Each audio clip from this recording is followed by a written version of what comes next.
Tathagata Buddha are सत्य अनुसंधाता, शोषित सर्वहारा समाज के मुक्तदाता बोधसत्व डॉक्टर अम्बेडकर की स्मृति में उपस्थित सभी उपासक उपासिका जो पूज्य भदंत धम्मथीरो जी की 12वीं पुण्य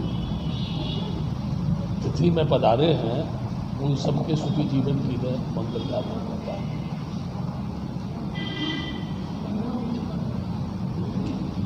वैसे तथागत बुद्ध के धर्म के अनुसार थोड़ा शांत रहे आप, शांत रही तो मुझे कोई ज़्यादा बोलने की आप इसमें चर्चा मत करो भाई। वो जिस काम के लिए आए हैं वो भी आपको प्राप्त होगा, लेकिन थोड़ा शांत रहे।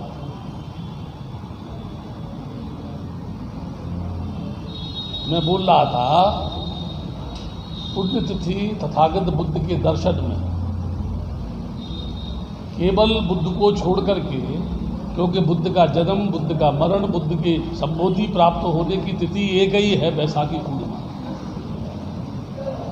और उस बैसाखी पूर्णिमा को त्रिविध पावन पूर्णिमा कहा जाता है। वो त्रिविध पावन पूर्णिमा लोग दुनिया के मनाते हैं। जब कभी भी हम किसी भिक्षु की, किसी उपासक की, किसी नेता की या किसी की भी पुण्य स्मृति में भाग लेते हैं, पुण्यतिथि में भाग लेते हैं, शोक संवेदना व्यक्त करने के लिए जब एकत्र होते हैं, तो दो बात हमारे सामने होती है। उस आदमी के जीवन काल में जो कुछ भी उसने कार्य किया उसके बारे में हम क्या जानते हैं, और उस आदमी के जीवन से हमने क्या प्रेरणा ली है। आज हम देख रहे हैं पूरे भारत में, पूरे देश में जो कुछ भी हो रहा है सब आप सब जानते हैं। मैं एक बात कहूँगा, बहुत लोगों ने भदंत धम्मथीरो को क्या क्या कहा, अगर मैं इस पर चर्चा करूँ तो एक बहुत अच्छी किताब लिख सकता हूँ। और कितने लोगों ने उनको कोऑपरेट किया, सहयोग किया, ये भी अपने आप में चिरस्मरणीय है, यानी स्मरण करने योग्य चीज है। यहाँ एक प्रसिद्ध ये है, 84,000 बुद्ध विहार अकेले बिहार में थे, एक भी नहीं बचा, केवल महाबोधि टेम्पल जिंदा है। उसका क्या कारण है आपने कभी सोचा? कोई कहता उसने ऐसा किया, कोई कहता उसने ऐसा किया। उसका मूल कारण ये है कि जो 84 बुद्ध विहार थे, उन बुद्ध विहारों की देखरेख करने वाले लोग नहीं थे, कोई व्यवस्था नहीं थी, भिक्षु नहीं थे, और भिक्षु भी अगर थे तो वो नहीं थे जो उन समस्याओं का समाधान कर सके या उससे संघर्ष कर सके। अभी हर वर्ष भदंत धम्मथीरो जी की पुण्य स्मृति मनाई जाती है, बहुत बड़े पैमाने पर बनाई जाती है। उसमें भिक्षुओं को चीवरदान मिलता है, उपासकों को भोजन दान देते हैं, बहुत अच्छा कार्यक्रम होता है। लॉकडाउन एक ऐसा लॉकडाउन इस समय पर है कि समस्त भारत के मंदिरों में ताला लगा हुआ है, और कोई भी फंक्शन बड़े पैमाने पर नहीं हो रहा। इसीलिए ये फंक्शन भी बड़े पैमाने पर नहीं, छोटे पैमाने पर हो रहा है। लेकिन इस समय इस कार्यक्रम में विशेष बात यह है कि भोजन की सामग्री वितरित की जा रही है, जो तथागत बुद्ध ने कहा था कि भूख सबसे बड़ा रोग है। भदंत धम्मथीरो जी ने इतनी बड़ी बिल्डिंग बना के तैयार की। बहुत लोग एडवाइस करते हैं, बहुत लोग सलाह देते हैं, बहुत लोग ये कहते हैं कि इसमें ये कमी है, ये कमी है। लेकिन धार्मिकता की दृष्टि से देखा जाए तो कोई ऐसा व्यक्ति नहीं है स्वेच्छा से, अपनी मर्जी से आकर के इस बिहार में कभी झाड़ू लगा। ये धार्मिकता की बात है। सिखों में करोड़पति लोगों की बीवियां उसके गेट पर बैठ कर के आने वाले लोगों के जूते चप्पल साफ करती हैं। कोई उनसे कहता नहीं है कि तुम ऐसा करो। उनके मन में आस्था है कि जो लोग यहाँ आए हैं कितने महान हैं, जो दर्शन करने के लिए आए, कम से कम हम उनके जूते ही साफ कर दें, इससे ही थोड़ा पुण्य मिल जाएगा तो बहुत अच्छा होगा। अब तो झाड़ू लगाने से भी कतराते हैं। बहुत सारी व्यवस्थाएं की बात होती है। क्या लोगों ने कभी ये जाना है कि हम जिस आदमी की स्मृति के लिए एकत्र हो रहे हैं, क्या हमने कभी उसको जानने की कोशिश की? या जिस बोध संत बाबा साहब की हम गीत गाते हैं, उनकी जिंदगी की किसी एक घटना को हमने अपने जीवन में उतारा? किसी को छोटा बताना, किसी को बुरा कहना, अहंकार में अपने आप को बड़ा समझना, सारे विश्व को जीतने की इच्छा रखना, बड़े बड़े शहंशाह भी इस दुनिया को जीत नहीं पाए, वो भी मर के चले गए। सबसे बड़ा जीतना तो अपने आप को है। हमने अपने आप को जीत नहीं सकते, हम अपने शरीर की भावनाओं के ऊपर कंट्रोल नहीं कर सकते, हम अपने मन को नहीं जीत सकते, हमारे मन की चंचलता को नहीं जीत सकते। दूसरों से कहना बहुत आसान है, किसी से भी हम कुछ कह सकते हैं। सबसे बड़ा है, बुद्ध ने बोला आत्मदीपो भव, अपना दीपक बन, अपने आप को देख, तू क्या कर रहा है, तू क्या सोच रहा है, जनता के हित में सोच रहा है, अपने हित में सोच रहा है, तेरा स्वार्थ क्या है, परमार्थ क्या है, तू क्या करना चाहता है, तेरा उद्देश्य क्या है, तू दुनिया को क्या देना चाहता है, अहंकार देना चाहता है, क्रोध देना चाहता है, प्रेम देना चाहता है, नैतिकता देना चाहता है, क्या देना चाहता है। ये हमें स्वयं किसी दूसरे से कह कर के नहीं, अपने आप में अपने लिए चिंतन करना चाहिए।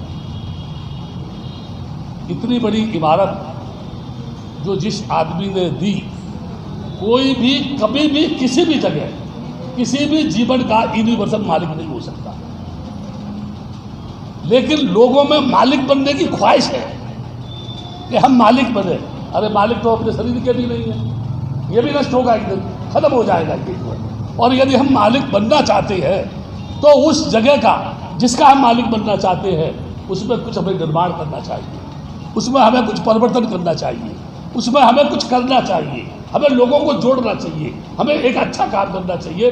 लोग आकर उसे देखेंगे तो निश्चित तौर से कहेंगे ये बहुत अच्छे लोग हैं, बहुत अच्छा काम कर रहे हैं। आपका काम ही आपको किसी भी जगह, किसी भी समय, किसी भी घटना का जो है मालिक बना सकता है। बुद्ध ने अगर ये सारे कार्य नहीं किए होते तो कौन बुद्ध का नाम ले रहा था? काश बदन दम्पति रोजी ने ये बिल्डिंग खड़ी नहीं की होती तो आप लोग यहाँ को एकत्र होते पुण्य स्मृति बनाने के लिए। ये बहुत सारी चीज़ें हैं जिन पर चर्चा करने के लिए मन में आता है, लेकिन वर्तमान समय में मैं एक बात कह के अपनी बात खत्म करूँगा। कोई कहता है बौद्धों का कानून बनना चाहिए, कोई कहता है अयोध्या की समस्या हल होनी चाहिए। बुद्ध के आके महाबोधि बिहार का पहली बार सेक्रेटरी बना। सेक्रेटरी ने क्या किया मैं जानता हूँ, सारे लोग जानते हैं। आज भारत की स्थिति ये है, सारी जगह लॉकडाउन है, लेकिन अयोध्या के मंदिर का निर्माण जारी है। वहाँ कानून कोई लागू नहीं है, और जो विरोध करेगा वो देशद्रोही है। उस जमाने में जब पुष्पित शुक्ल ने भिक्षुओं को काटा था, तब उनका शासन था ब्राह्मणवाद को पुनः बहाल करने के लिए। और जब डॉक्टर अम्बेडकर ने बौद्ध धर्म को स्वीकार किया तो अब भारत की ब्राह्मणी संस्कृति का सबसे बड़ा दुश्मन अगर कोई इस देश में है तो बौद्ध है। बुद्धिज्म भारत की धरती पर नहीं आना चाहिए। और उसका एक सीधा साधा प्रश्न है, भारत में कितने बौद्धों की संख्या है? कितने भिक्षुओं ने कितने बौद्ध बनाए? किसी जमाने में बड़े बड़े राजा महाराजाओं के बेटे बुद्ध के शिष्य बनने के लिए तैयार हो जाते थे, घर छोड़ करके बेघर हो जाने को तैयार हो जाते थे। क्या बुद्ध कोई जादूगर था? क्या कारण था? बुद्ध जब क्षणिकवाद की बात करते थे, बुद्ध जब जीवनवाद की बात करते थे, बुद्ध जब अंत मध्य और आदि की बात करते थे, तो नौजवान लोगों की जिंदगी में ये समझ में आता था ये जीवन हमारा क्षणभंगुर है, किसी भी समय नष्ट होगा। आज क्या कारण है कि कोई भी आदमी भिक्षु बनने के लिए तैयार नहीं है? क्या कारण है इसका? क्या धर्म में कमी है? क्या भिक्षुओं की सोच में कमी है? क्या भिक्षुओं के चरित्र में कमी है? क्या भिक्षु धर्म नहीं समझ पाया, या भिक्षु समाज को समझा नहीं पाया, या समाज उसको समझ नहीं पाया, या भिक्षु की शैली गलत है, या समाज के लोगों की समझने की बुद्धि में कमी है? कोई ना कोई कारण तो होगा। ऐसा नहीं है कि बगैर कारण के कोई काम हो, कोई ना कोई कारण जरूर है जिसकी वजह से ऐसा हो रहा है। इसका सीधा सीधा अगर कोई मुझे पूछे कि आप बताओ आप क्या कहना चाहते हैं, तो सिर्फ मैं ये कहना चाहता हूँ कि मैं स्वयं सन्मार्ग पर नहीं चलना चाहता, मैं स्वयं चोरी से मुक्त नहीं होना चाहता, मैं झूठ से मुक्त नहीं होना चाहता, मैं व्यभिचार से मुक्त नहीं होना चाहता, मैं बदमाशी से मुक्त नहीं होना चाहता, मैं दूसरों को मुक्त करने की बात करता हूँ। पहली आवश्यकता है मुझे बुराइयों से मुक्त होना चाहिए, उसके बाद दूसरे से मुक्त होने की बात करनी चाहिए। यही कारण है आज के समय कोई किसी की बात मानने को तैयार नहीं। जब बौद्ध नहीं है तो बुद्धिस्ट मैरिज एक्ट की बात कौन कर रहा है? अबौद्ध कर रहा है। वो बौद्ध नहीं है, वो बौद्धों के अवशेष के संरक्षण की जो मांग कर रहा है वो बौद्ध नहीं है, अबौद्ध है। वो यूनिवर्सल बौद्ध नहीं है, वो जो है एक तरीके से ऑथेंटिक बौद्ध नहीं है, प्रूफ से बुद्धिस्ट नहीं है, कानूनी दृष्टि से बौद्ध नहीं है, क्योंकि कानून से उसने किसी धर्म को छोड़ा नहीं है, बौद्ध धर्म को स्वीकार किया नहीं है, केवल कहता है कि मैं बौद्ध हूँ, सही माने वो बौद्ध नहीं है। और जब वो बौद्ध नहीं है तो फंडामेंटल की बात कैसे करेगा? जैनियों की संख्या बहुत कम है, लेकिन फंडामेंटल राइट से वो जैनी सब एक है, उनकी पद्धति एक है, दिगंबरी हो श्वेतांबरी हो, चाहे वो तेरापंथी हो, उस पर चलते हैं, उस पर अमल करते हैं, उसको मानते हैं, उसको फॉलो करते हैं। लेकिन यहाँ हीनयान में, महायान में यहाँ भी कोई बात है। इसलिए सिर्फ मैं एक बात कहूँगा, जो भी लोग मदन धम्म थियोलॉजी से परिचित हैं उनकी एक बात मैं समझता हूँ, बहुत सारी बातें समझने की है, लेकिन मैं एक ही बात में जोर देता हूँ, वह आदमी सारे लोगों के द्वारा विरोध करने के बाद, नाना प्रकार के इल्ज़ाम लगाने के बाद, नाना प्रकार से परेशान करने के बाद, नाना यानी प्रकार से हर कदम पर उनके साथ जुल्म करने के बावजूद भी निरंतर वो संघर्षरत रहे, और उसके बावजूद उन विरोधियों के बीच में खड़े होकर इस बिल्डिंग का निर्माण करके खड़ा कर दिया। इससे ज़्यादा जबरदस्त संघर्षशील आदमी मुझे नजर नहीं आता इस दिल्ली की धरती के ऊपर। क्या कारण था कि ये बिल्डिंग बना दी?